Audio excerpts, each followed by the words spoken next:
की बुनियाद पर नहीं, तकलीफ की बुनियाद पर अगर टेक लेता है तो अल्लाह सुब्हानहू व तआला उसको भी माफ कर देंगे। जहां तक फलान कर जाने का मसला है वो ये है कि गैर जरूरी आगे जगह नहीं है, एक आदमी फलान कर जा रहा है या लोगों को तकलीफ दे रहा है या जगह बनाने की कोशिश कर रहा है, तो ये मना किया गया है। लेकिन अगर आगे जगह मौजूद है तो सबसे पहले जो बैठने वाला है उसकी गलती है कि वो ऐसा क्यों बैठा कि बाद में आने वाले को फलान कर जाना पड़ रहा है। सबसे पहला पॉइंट तो ये है। नबी अकरम सल्लल्लाहु अलैहि वसल्लम ने फरमाया जब तुम बयान सुनने के लिए आओ तो पहले से पहली सफ में जाने की कोशिश करो। जो लोग पीछे हो जाते हैं अल्लाह ताला भी उनको पीछे कर देते हैं दुनिया और आखिरत में। अब अगर किसी ने ऐसी गलती की है कि आगे जगह छोड़कर वो बैठ गया हो तो ऐसे वक्त पर आप जाना भी चाहते हैं तो आप उससे कहिए भाई जरा हटिए, तो आप खुतबे के दौरान बात भी नहीं कर सकते, तो आप सिर्फ अपने हाथों से उसको इशारा दीजिए, वो जगह मिल जाती है तो आप दरमियान में से जा सकते हैं। दलील उसकी ये है, जरूरत पड़ने पर आगे जाने की दलील ये है कि नबी अकरम सल्लल्लाहु अलैहि वसल्लम के बारे में आता है, ये सारी अहादीस जो मैं बता रहा हूँ सही बुखारी सही मुस्लिम में मौजूद है कि एक मरतबा नबी अकरम सल्लल्लाहु अलैहि वसल्लम सलाम फेरते हैं और अचानक आपको याद आता है कि एक सोने की कुछ टिकिया है जो घर में बाकी रह गई है, जो माले गनीमत में भी तकसीम करना बाकी है। तो नबी अकरम सल्लल्लाहु अलैहि वसल्लम सलाम फेरने के बाद फौरन आप सफों को चीरते हुए जगह बनाते हुए जाते हैं और सोने की टिकिया लाते हैं और उसके बाद गरीबों में तकसीम कर देते हैं। इससे मालूम ये हुआ कि जरूरत पड़ने पर अगर आपको गुजरना पड़े तो आप एहतराम के साथ बगैर तकलीफ दिए हुए आप रास्ता बनाकर जा सकते हैं। उम्मीद कि आपका जवाब मुकम्मल हुआ। शुक्रिया मदनी साहब। मदनी साहब एक SMS को शामिल करते हैं प्रोग्राम में। लिखते हैं शब्बीर साहब करनूल से, मसाजिद में निकाह करना सुन्नत है, क्या मसाजिद के बाहर निकाह करना दुरुस्त है? वालेकुम अस्सलाम वरहमतुल्लाहि वबरकातुहू। मस्जिदों में निकाह करना जायज है, बेहतरीन काम है, क्योंकि मस्जिद एक ऐसी जगह है कि जहां पर आप जो भी डीलिंग करेंगे तो उसमें इंसान खुद ब खुद उसको अल्लाह का खौफ रहता है, मस्जिद की बरकत वहां पर उसे हासिल हो जाती है। तो यकीनन मस्जिदों में निकाह करना एक अच्छा अमल है, बेहतरीन अमल है। बाद उलमा इकराम ने उस हदीस को सही कहा है, ऑथेंटिक कहा, जिसके अंदर यह बताया गया कि तुम अपने निकाहों को मस्जिद में कर लिया करो। इसको बाद उलमा इकराम ने ऑथेंटिक तक कहा है। तो इस लिहाज से मस्जिद में निकाह करना सुन्नत भी हुआ, जायज भी हुआ। लेकिन अगर कोई निकाह मस्जिद के बाहर भी करता है तो उसको गुनाह नहीं कहा जाएगा, वो भी जायज है। ऐसे कई वाकयात है, जैसा कि एक मरतबा अब्दुर्रहमान बिन औफ रज़ी अल्लाह तआला अन्हु से नबी अकरम सल्लल्लाहु अलैहि वसल्लम ने पूछा क्या तुमने निकाह कर लिया है, क्योंकि जाफरान के कुछ धब्बे थे, तो कहा कि हाँ मैंने निकाह किया है। तो नबी अकरम सल्लल्लाहु अलैहि वसल्लम को इत्तला नहीं थी, मदीना तय्यबा में होने के बावजूद।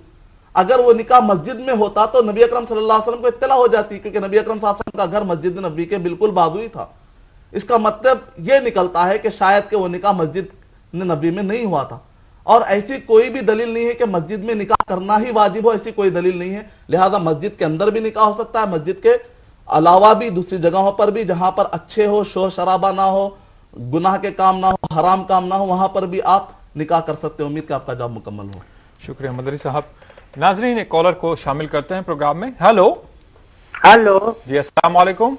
वालेकुम अस्सलाम जी मोहतरम, आप लोग का मैं बहुत बहुत दिल से उर्दू का शुक्रिया अदा करता हूँ। जी जी बहुत शुक्रिया आपका भी कि आप हमारे प्रोग्राम में शामिल हुए हैं। जी जी बड़ा नसीब से लगा आज मुझको ये नंबर, मैंने बहुत दिन से ट्राई कर रहा हूँ, कभी नहीं मिल रहा था। आज जी जी जी खुश आमदीद। जी जी मोहतरम आपका नाम बताइए।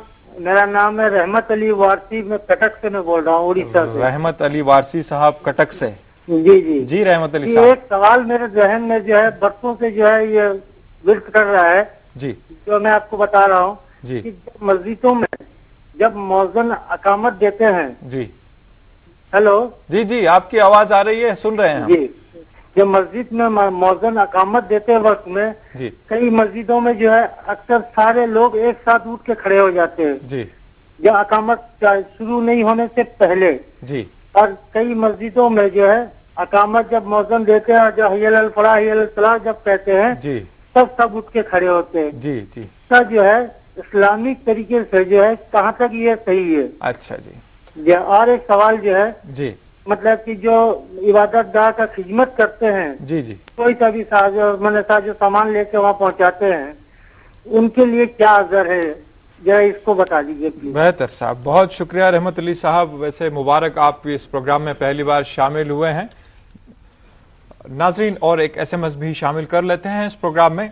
लिखते हैं सुहेल हैदराबाद से प्याज और लहसुन खाकर मसाजिद में जाने से गुरेज करना चाहिए, इसकी तफसील इनायत फरमाइए और किन किन चीज़ों का परहेज करना जायज़ है। पहले SMS का जवाब अता फरमा दें मदनी साहब। वालेकुम अस्सलाम व रहमतुल्लाहि व बरकातुहू। अभी मदर भाई ने कहा कि पहले SMS का हम जवाब देते हैं। वो ये है कि प्याज और लहसुन, यानी कच्ची प्याज और लहसुन, वो प्याज जो बनाई गई है और सालन वगैरह में पक जाने का, जिसके आमतौर पर वो बो जो कि कच्ची रहने के वक्त पर होती है, वो बो खत्म हो जाती है, तो वो खाकर तो आप आ सकते हैं। जाहिर बात है, आने से पहले कुल्ली भी कर लेते हैं, वजू भी कर लेते हैं, लेकिन कच्ची प्याज लहसुन खाकर आते हैं तो जो बो है वो फरिश्तों को अच्छी नहीं लगती और वो मस्जिद के लिए सूटेबल नहीं है। तो आपने कहा कि कच्ची प्याज लहसुन खाकर मस्जिद को मत आओ, अगर आना ही हो तो खूब अच्छी तरह से पका लो, उसके बाद खाकर तुम आ सकते हो। इसमें एक पॉइंट ये है कि जब प्याज और लहसुन जो कि जायज है और उसकी बो आने की बुनियाद पर, जायज है लेकिन बो आने की बुनियाद पर कहा जा रहा है कि मस्जिद को मत आओ, गुटखा, जर्दा, तंबाकू, सिगरेट, नौजुबिल्लाह बाद लोग शराब और गंदी बो लेकर मस्जिदों को आ जाते हैं, सिगरेट पीकर, बीड़ी पीकर, गंदी बो लेकर, बल्कि नौजुबिल्लाह बाद जगहों पर तो मस्जिद के टॉयलेट को तक गंदा कर देते हैं और गंदगी, पान थूकते हैं और दर्दा और खासतौर से तंबाकू और सिगरेट जो कि हराम है, वो बदबू लेकर मस्जिद को आते हैं। एक जायज चीज की बदबू से मना किया गया तो एक नाजायज चीज की बदबू से किस हद तक बचना चाहिए, इस पर सोचने की जरूरत है। और भाई ने जो सवाल किया है कि मस्जिदों में हम देखते हैं कि इकामत के वक्त पर जो लोग उठते हैं, कि बाद जहां पर देखते हैं कि पहले उठ जाते हैं। इस सवाल का जवाब हम यकीनन देंगे। अभी एक कॉलर लाइन पर मौजूद है। हेलो, अस्सलाम वालेकुम। जी वालेकुम अस्सलाम। मोहतरम, कौन, कहाँ से? मैं अबू धाबी से बात कर रहा हूँ, नजीर अहमद। नजीर अहमद साहब अबू धाबी से, जी खुश आमदीद। बहुत बहुत शुक्रिया। आप लोगों को प्रोग्राम देखता हूँ, बहुत खुशी महसूस होती है और बहुत अल्लाह पाक आप लोगों को जजाय खैर दे। बहुत दिन से लाइन लगा रहा था, लग नहीं रहा था, आज अचानक अल्लाह पाक ने लाइन मिला दिया है। चलिए अल्हम्दुलिल्लाह। दो सवाल पूछने हैं मुफ्ती साहब से। जी जी जी, पहला सवाल हमारा ये है, जहाँ हम अबू धाबी में रहते हैं, जी, अबू धाबी से करीब 300 किलोमीटर दूर हम लोग सहारा में रहते हैं, जंगल जिसको कहते हैं यहाँ पे। जी जी जी। तो वहाँ पे जो है, यहाँ पे कोई पक्की मस्जिद नहीं है, कैसी मस्जिद जो है ना बल्दिया वालों ने बना के दी हुई है, जहाँ पे हम लोग 50-60 आदमी हैं, यहाँ जुमा की नमाज हम लोग पढ़ते हैं जी। लेकिन कुछ लोग कहते हैं कि वहाँ जो है, जहाँ पे दुकान ना हो, बाजार ना हो, वहाँ जुमा की नमाज नहीं होती है। नमाज और बाजार हम लोगों से करीब 50-60 किलोमीटर दूर है। जी जी जी। तो क्या 50-60 आदमी जो यहाँ पे रहते हैं, ये आदमी मुकम्मल नहीं लेकिन जगह मुकम्मल है, अगर हम यहाँ से चले जाएंगे दूसरा आदमी यहाँ पे आ जाएगा जी जी, तो क्या इसी जगह में नमाज हो सकती है जुमा की?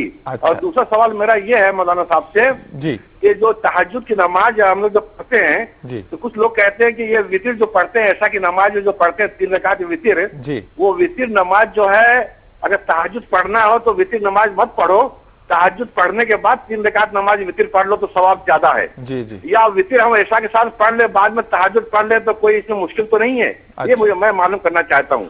बेहतर साहब, बहुत शुक्रिया, आपने हमें कॉल किया अबू धाबी से, और आपका पहला कॉल मिल जाने से आपका जो एक्साइटमेंट है, जो आपके जज्बात हैं, वो हम महसूस कर सकते हैं। अल्लाह आपको खुश-खुर्रम रखे और इस जज्बे को सलामत रखे और बारहा आप हमसे कॉल करते रहें।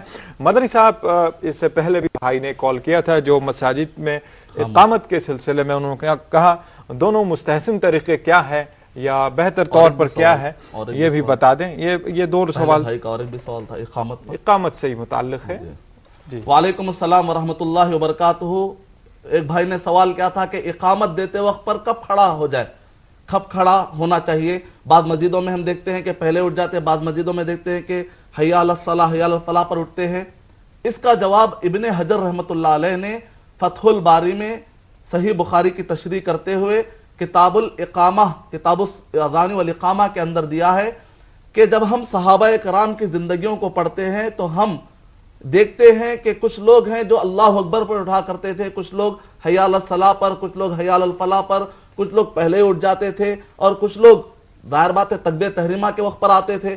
तो इस लिहाज से कहीं पर भी अगर आप उठते हैं